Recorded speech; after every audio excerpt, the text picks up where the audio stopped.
VA funding and troops being taken care of, and so it was an emergency. It was our last chance to put pressure on these candidates to do the right thing, and we were responded to, as I said, by police brutality, and then being charged yesterday with disorderly conduct on the Marine Corps birthday, and then having to deal with that today on Veterans Day, rather than coming together and being veterans and considering our sacrifices and our experiences. We are fighting the Nassau County Police Department, who would make people in this country believe that veterans are criminals for exercising their constitutional rights to be heard. Yet I'm sure many of them are veterans, and I bet a number of the vets who've come home want to be police or are police. You served in the military for 5 years. You went to Afghanistan, said no to Iraq. You refused to deploy. You were not facing court-martial charges until this protest? Well, I was actually sent a letter about a week afterwards from the military, a week after this protest, which announced their intentions to prosecute me for misconduct. I had 45 days from when I received the letter to respond to the military. I'll be responding to them probably next week with an official demand for a hearing, at which I will demand a court-martial. Last May, when I promised not to go to Iraq, I also promised not to leave the country, and I promised to fight any charges that the Army brought. And that promise is as good today as it was last May. And I will be demanding court-martial. I will be moving forward to try and prove that a soldier refusing to deploy to Iraq is not misconduct. It's in fact very much in keeping with not just the Uniform Code of Military Justice and the Constitution, but human conscience and even combat dignity.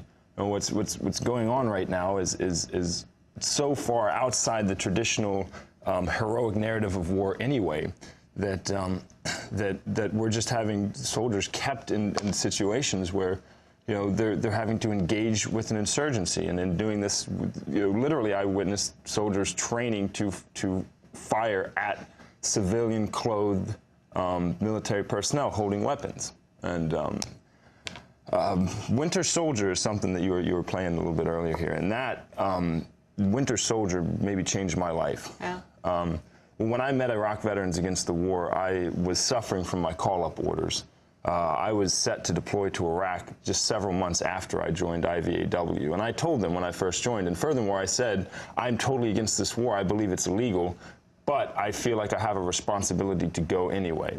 And I think that's a sentiment that a majority of soldiers share who are over there. I don't agree with this, I don't believe it's legal, but I feel I have a responsibility to go. And after being questioned so many times, well, if you believe the war is illegal, don't you have a responsibility not to involve yourself? And I said yes, but I could shake that off and say, like, well, I'm just doing this out of the most honorable of intentions. And then I watched Winter Soldier, and I realized that story is what leads people to Iraq and then leads them back home to participate in the anti-war movement, partly in remorse for what they did and what they experienced. And I want to go right now to Aaron Glantz. Matthis Chiroux, again, said no to war in Iraq after serving in Afghanistan. And Aaron Glantz is an independent journalist who's reported extensively from Iraq, from the invasion to 2005, has been now covering the stories of American military vets since his return. He co-authored with Iraq Veterans Against the War the book Winter Soldier, Iraq and Afghanistan, Eyewitness Accounts of the Occupations. And his forthcoming book is called The War Comes Home, Washington's battle against America's veterans.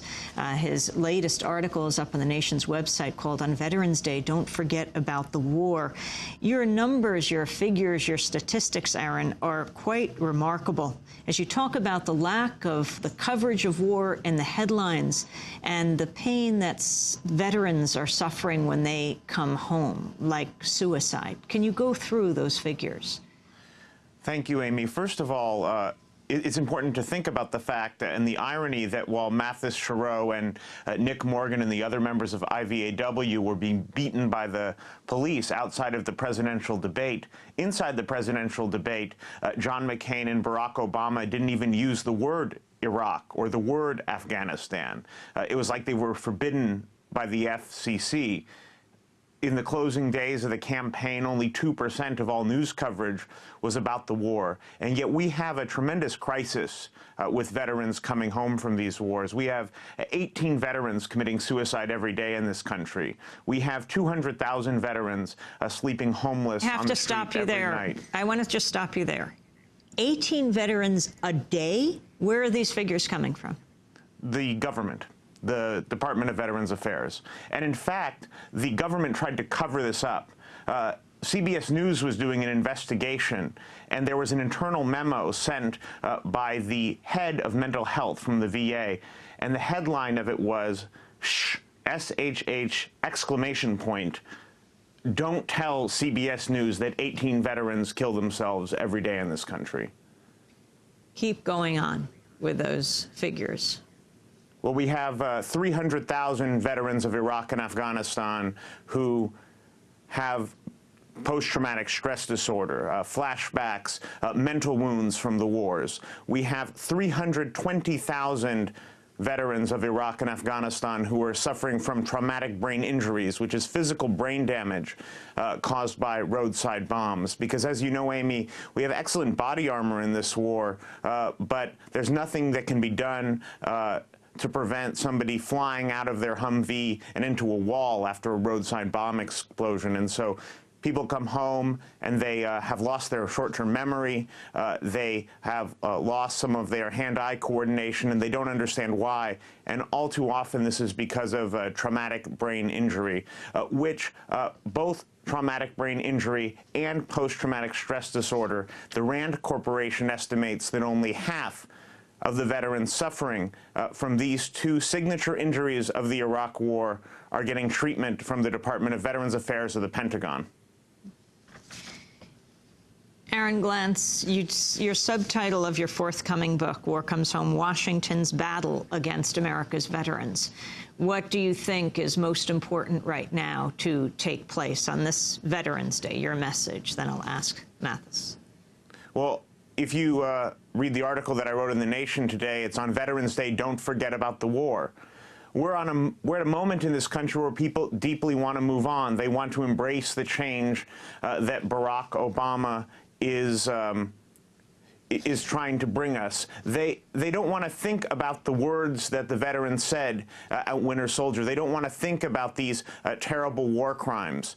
They don't want to think about the fact that 300,000 veterans have come home and filed disability claims with the government. They don't want to think about the fact that perhaps 1 million Iraqis are dead. These are all uncomfortable for us to think about. But if we don't think about them and we don't engage with this question, then we will have a repeat of the disgrace that followed the Vietnam War. And now we have so many Vietnam veterans sleeping homeless on the street. We have so many Vietnam veterans committing suicide. We have so many Vietnam veterans still tortured by their wartime experiences. And now is the time that we can prevent this from happening all over again if we only pay attention and act. Aaron Glantz, I want to thank you for being with us, and Matthis Chiroux as well. That does it for our broadcast. The War Comes Home and Winter Soldier are their books. I'll be in Washington with Marian Wright Edelman tomorrow night. Go to our website at democracynow.org. Thanks for joining us.